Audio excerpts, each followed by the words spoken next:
I taught for 42 years. 42 years. That is outstanding. But Scott, before you ask me another question, I appreciate your saying to me that I'm one of the great teachers. But let me give you some information. Oklahoma is known for great teachers. I bet we are. Great teachers.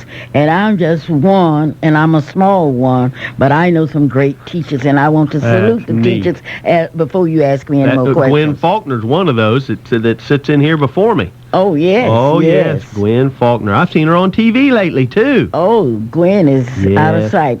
Oklahoma is known for great teachers. Well, my editor, Don Hines, I consider to be one of them. Then there was a man at UCO, Mr. Mulcahy, and I think he's since died. And then there was you, Mrs. Luper, from Northwest Classen. And John Marshall. And you know what? In my years of grade school, high school, and college, there's not very many that stand out. But you're one of them. You are one of them. Now, I want to tell you what. I will say this. It takes all personalities and all kinds of people, because certain personalities may strike a certain student to learn where maybe another teacher wouldn't. So, there's a lot of other teachers that I had, and they were good, but some of these that I mentioned were just the ones that absolutely inspired me to go to the top. Yeah, well, 40 years. 42 years. 42 years is a long time to teach. You must like kids. I love kids because teachers are the producers. We produce the Scott Lewises, the JDs, the doctors, the lawyers. We are the producers. That's right. You produce the presidents and the first ladies. We even produce the members of the Board of Education. You do. You produce them all. Yes. What age group, Mrs. Luper, did you teach? High school mainly. Mainly high school? Yes. I was curious because, 42 years, I remember you for a few short years there. I wondered if you maybe did smaller kids at one time, or was it mostly all high school for 40 years? 42 years, sir. Goodness I did sakes. mostly high school, and that included Pawnee High School, Dungy High School, John Marshall High School, Northwest Classen. I've had an exciting career in the teaching profession. How long were you at Northwest Classen? I was at Northwest Classen 2 years, and I went to Northwest Classen at a turbulent time in our history. That's right. Yes, because the schools were being integrated, and there were a lot of people that were not concerned with teachers, but they were concerned with the color of teachers, and I had that experience. That's when I was there. I was a freshman when the busing first began, and you remember Tim Bruton? He was stabbed, and he was in my class. In my age group, anyway. I think he was in my homeroom class, in fact. But that was probably 1968. But see, we failed to do what I would like to have seen done.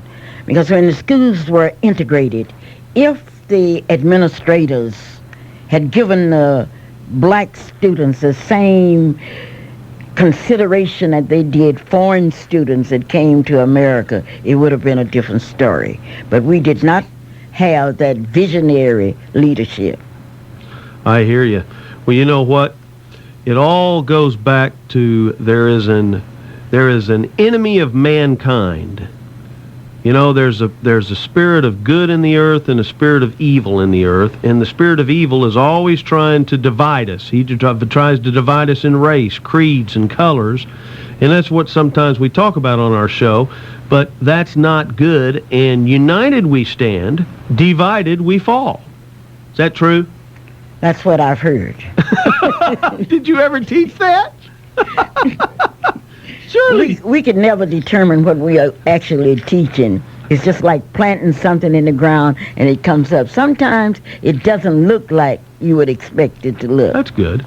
Yeah, in fact, there's a scripture that says, from the end of the earth, from the beginning to the end, seed time, harvest. You're right.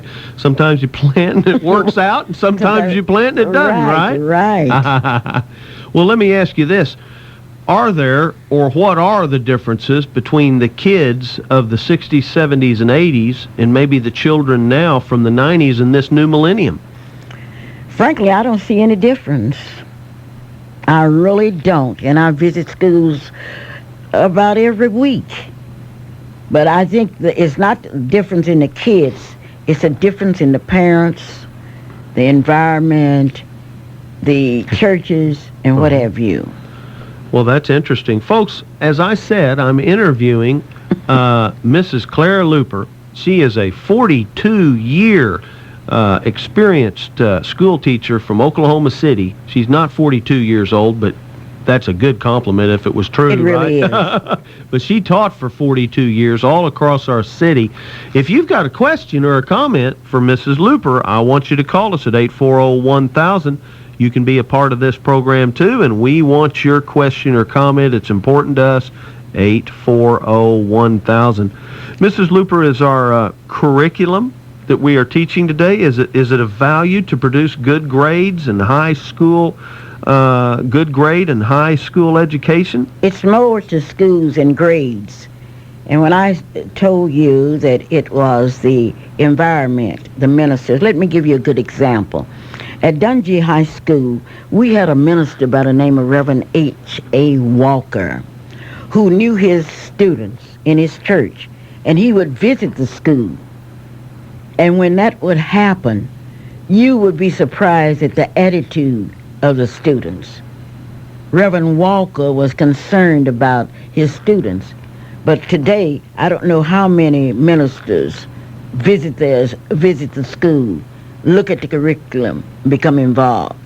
So here you have a change in the way we view schools. Schools must be more than a place where you go to pass a test. It must be a place where each student can grow to their own potentials. And that's very, very important. The curriculum has to change with time. But the curriculum will not change the value of schools. I think when we look at it, what we really want to do is to produce better students in order that we can have a better society. Because we can turn the pages of history and look at some other countries that produce great scholars. For example, those of us that remember a bit of history, we know students that made unusually high grades, that became great killers. Mm-hmm. Yes. So we've got to have we've got to have people that's concerned with the human race and the perpetuation of the human race. Well, there's a lot of people nowadays that talk about, quote unquote, the dumbing down of America. So that's why I asked you about the curriculum in our schools today. Is it different than it was when you taught in the 60s, 70s, and 80s? Of course it has to be different. Computers have revolutionized schools and other things. It has to be different. But the basic things are the same as they were when school first started years ago. Reading, writing, and arithmetic are still important. Well, that was my next question on my list was, what do you think of the 3 R's?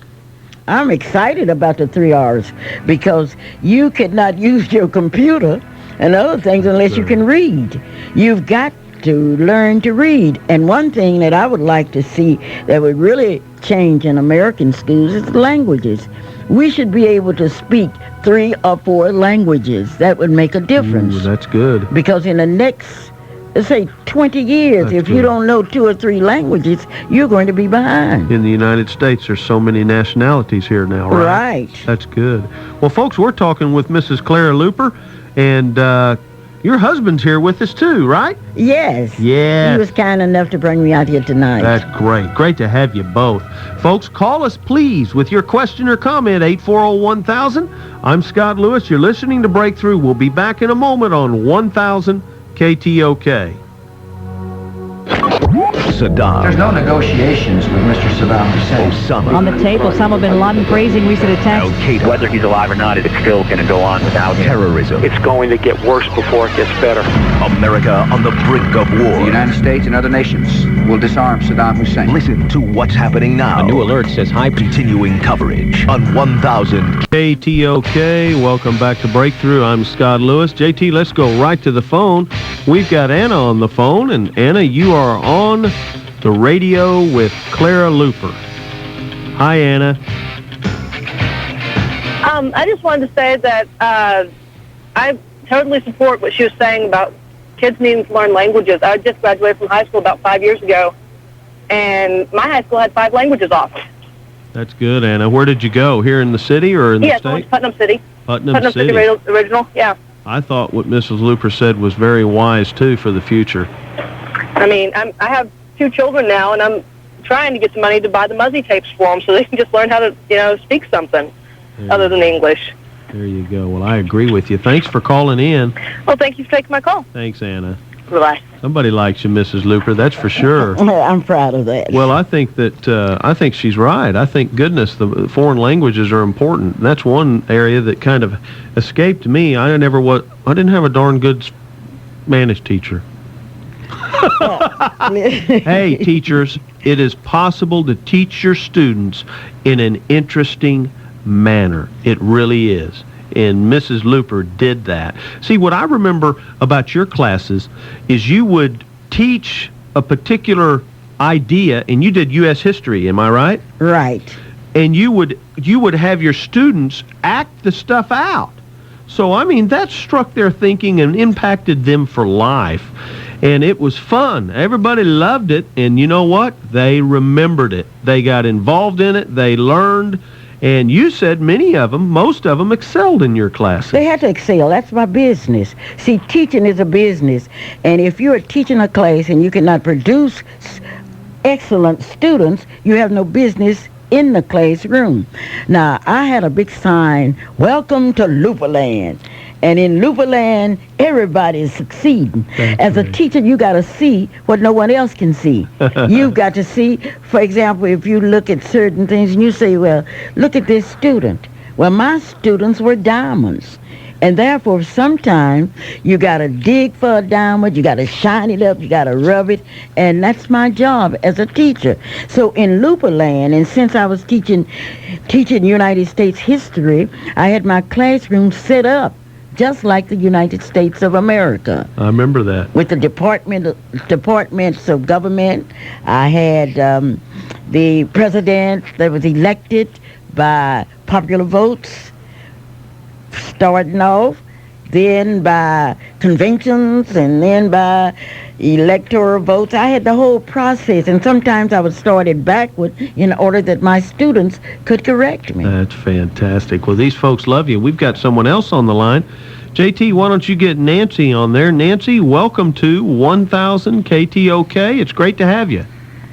Hello there. I am really interested in our school system because I understand that the MAP program is really supposed to help the school, help the children, have better equipment, and to improve the schools. And I would like to ask Mrs. Luper, what does she think about the MAP program here in Oklahoma City?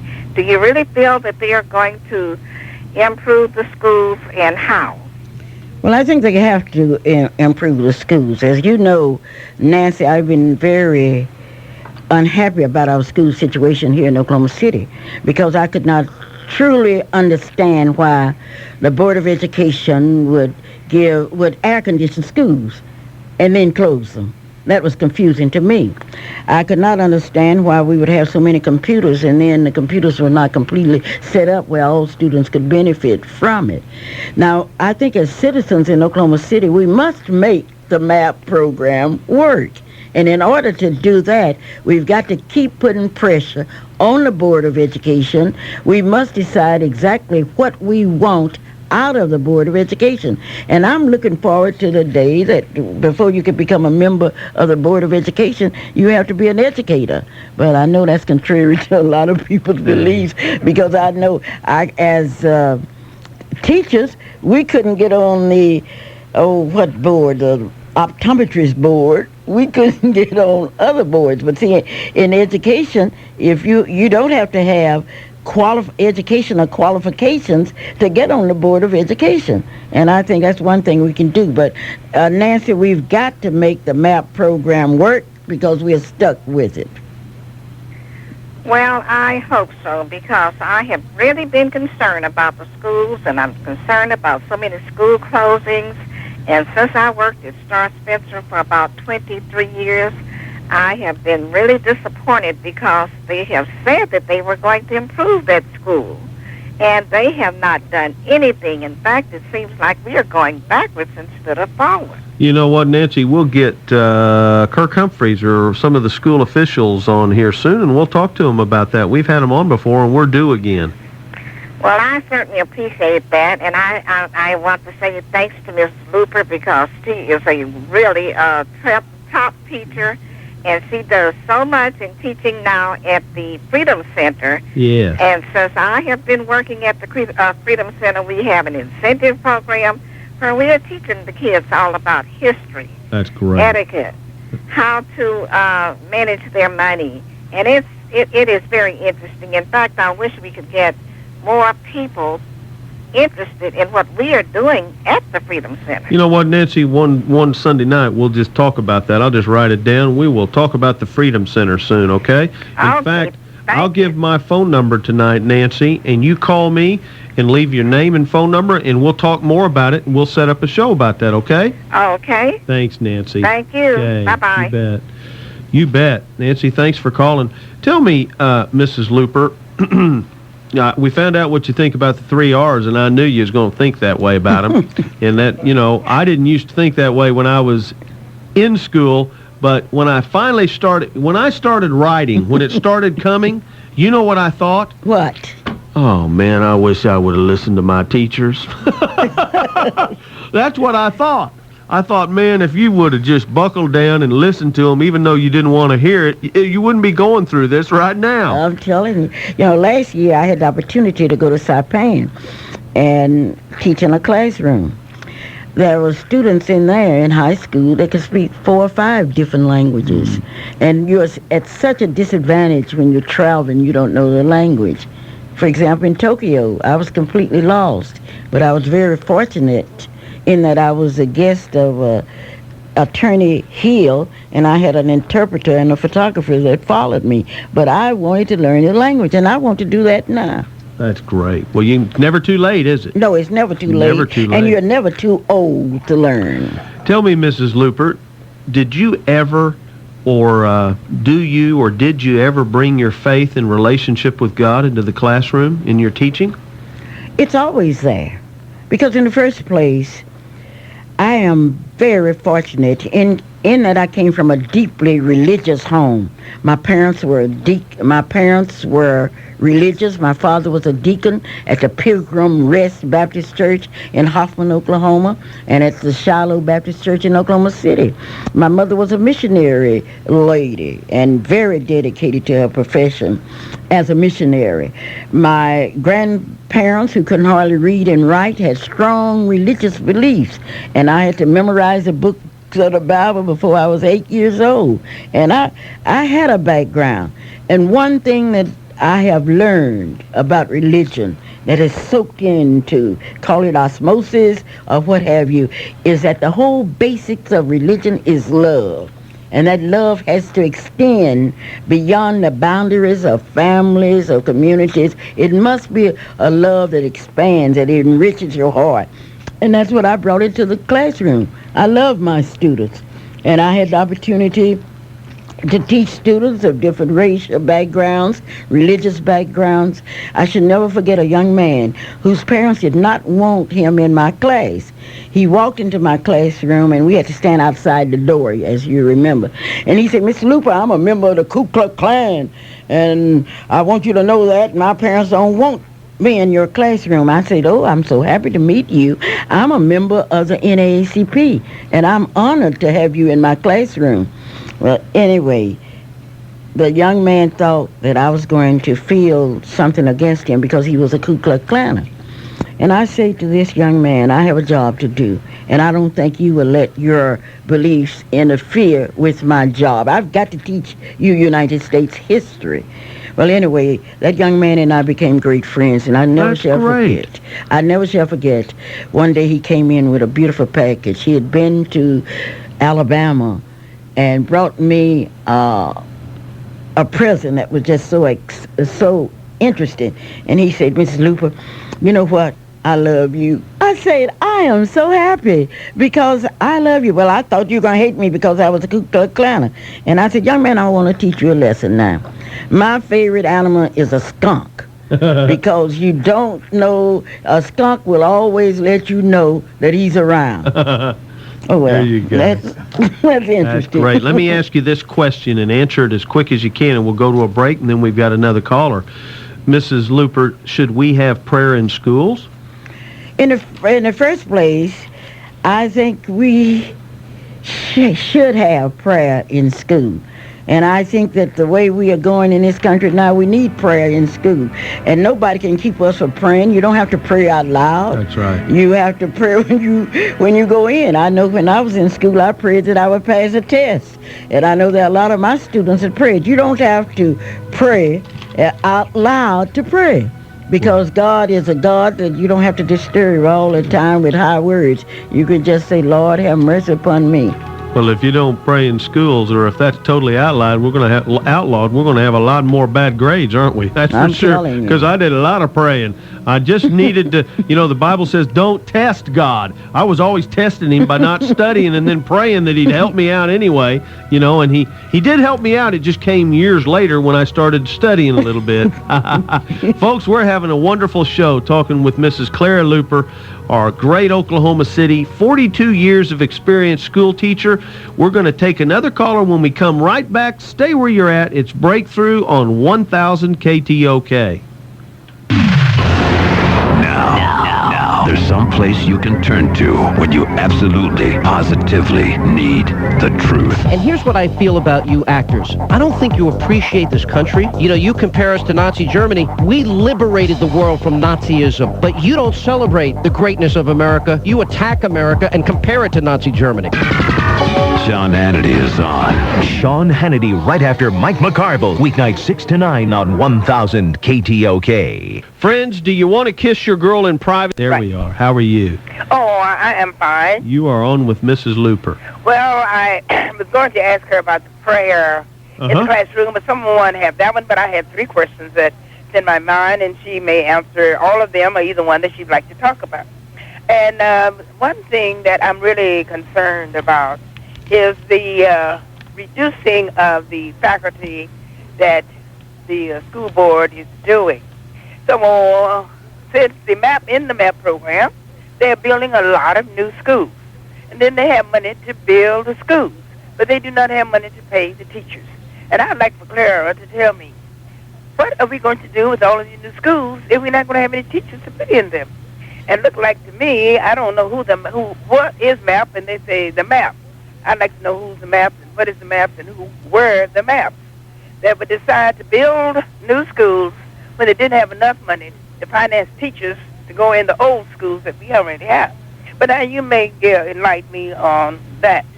And then the next thing I'm concerned about is this reduction of busing students.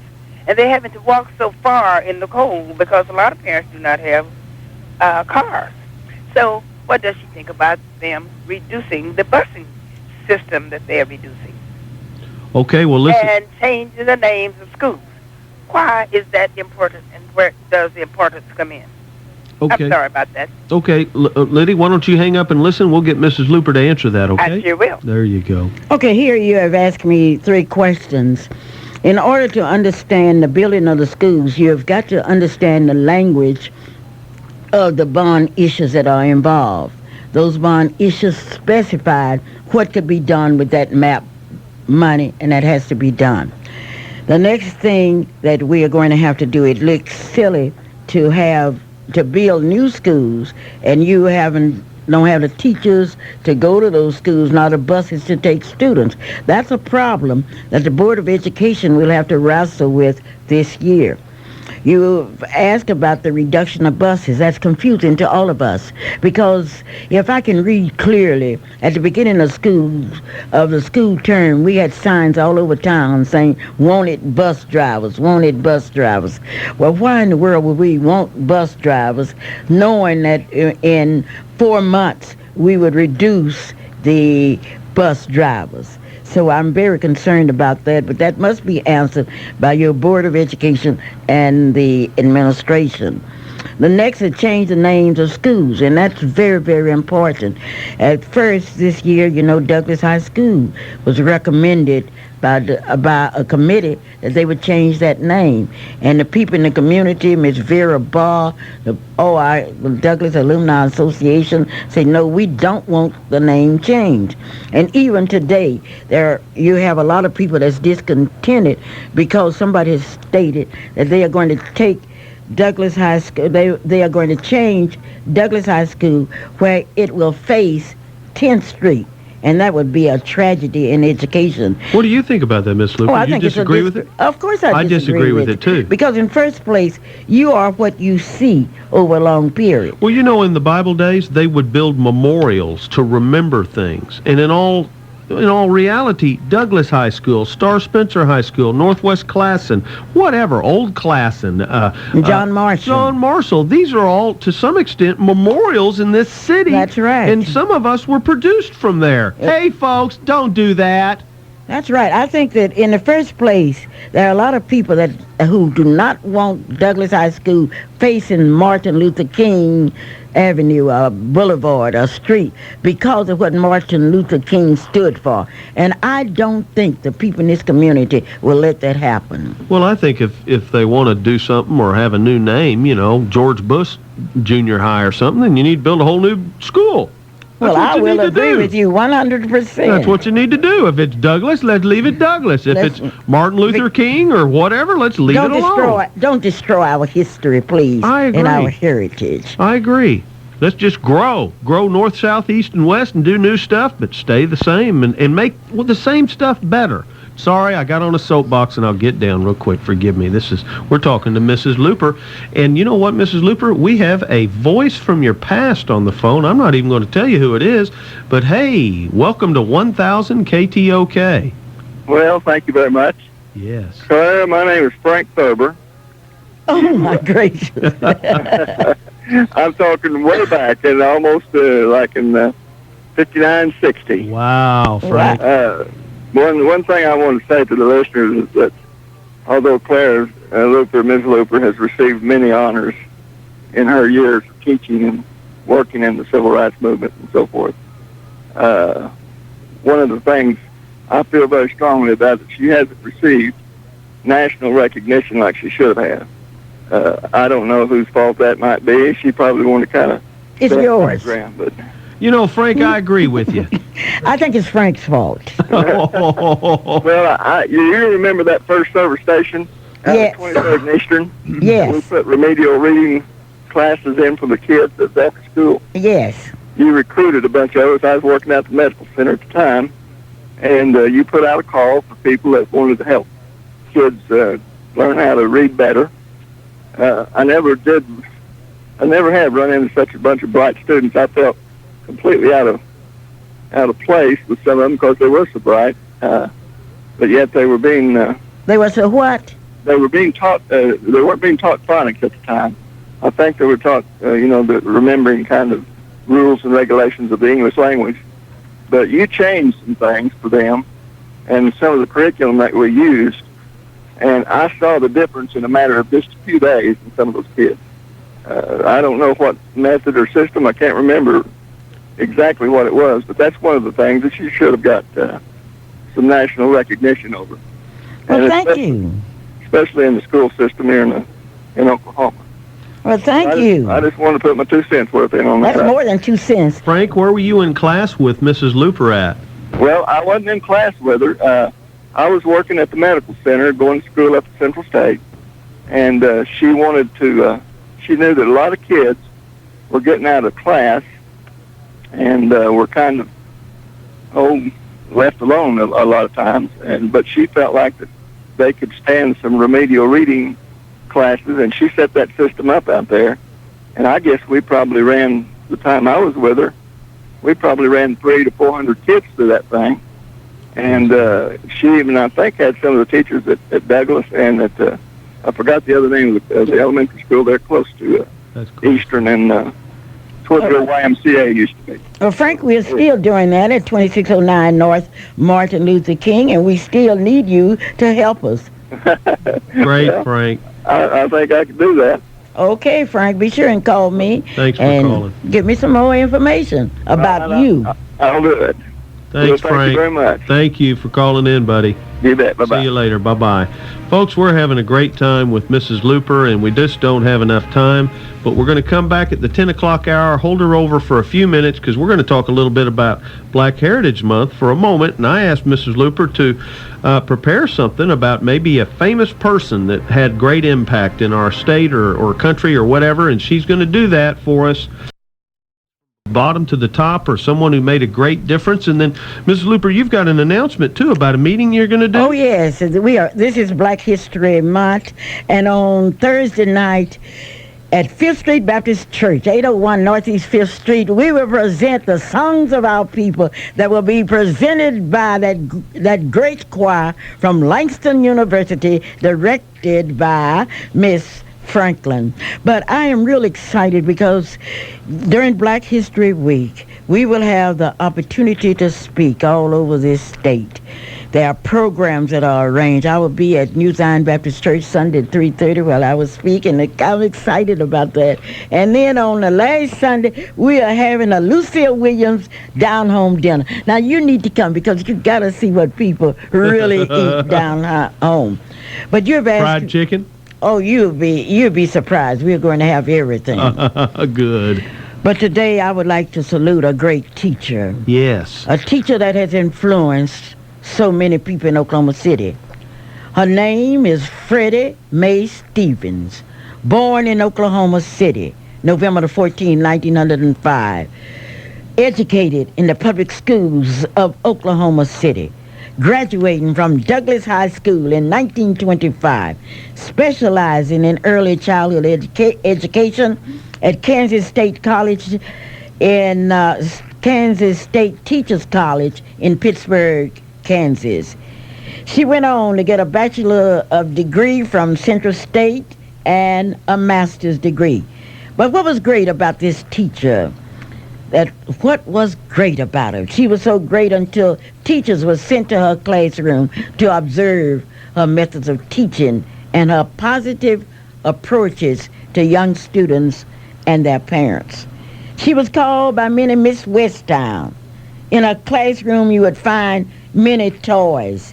She started a collection of dolls, dolls of all races, creeds, and colors. She set up a doll factory in the garage of their Westtown home. She went on to the top. But she died 2 years ago. And one of her famous students, Leonardo DeBose, wrote these words: I shall not come again to winter still and falling snow that covers ground and trees, or feel the warmth of glowing logs that burn so brightly. I shall not come again to wonder, to move, to be, or gaze upon 100 miles of hills, sky, and land. But I shall go to a world where life begins anew, where love and peace abound, where sorrow cease and joy is unending. I shall go and rest my weary soul upon a sea of celestial bliss. That's great. Her student wrote that. A student wrote that. Leonardo DeBose wrote that in memory of his teacher. You know, Mrs. Luper, that's got to be one of the most honorable, wonderful things that a teacher or a mentor could have done, is that when one of your students writes something or just becomes someone great and they came out of your class, and I'll bet you've produced a lot. Yes. Throw us 2 or 3 names of people that you know that I'll bet there's people that we know that came out of your classes. Oh, you know, George Henderson. Oh, Leonardo DeBose. I didn't teach him, but he was just like a student of mine. There's so many, but there's something else that's very important. I want Oklahoma City to remember me because I led a movement to build Freedom Center that tells the story of blacks in America, and I could not separate black history from white history. And now I'm doing something else. We have a Black History Monument that I want you to visit, 2609 North Martin Luther King. But we want to build a Freedom Garden. And the students from Oklahoma State University's landscaping class has given us the design. I want that Freedom Garden because I want to put the pictures of people in there, blacks and whites, that have made a difference. Some of the great teachers, whether they were teaching history, science, or what have you. And I know that my people and the people in Oklahoma, these are my people, will support me. That's fantastic, Mrs. Luper. I'll tell you what, I'll talk to you some more. We've got a show on Wednesday for an hour, and I'd love to have you on there, too, and talk some more about Black history if you're free. If not this week, then maybe soon, okay? I would love it, and I love you. Well, you're a sweet lady. Thanks Although so you much didn't come for to my coming class, on. you know you were scared. Thanks so much for... They didn't put me in there. I wish they had. Listen. I'd have done a lot better. Thank you so very kindly for allowing me to be here tonight. Oh, thanks for coming. Folks, we've been having so much fun with Mrs. Luper. And I'll tell you what, we're going to have a great evening continuing. You stay where you're at, and we'll come back in a moment. This is Scott Lewis. You're listening to Breakthrough. You've tuned in on Sunday night on 1000 KTOK.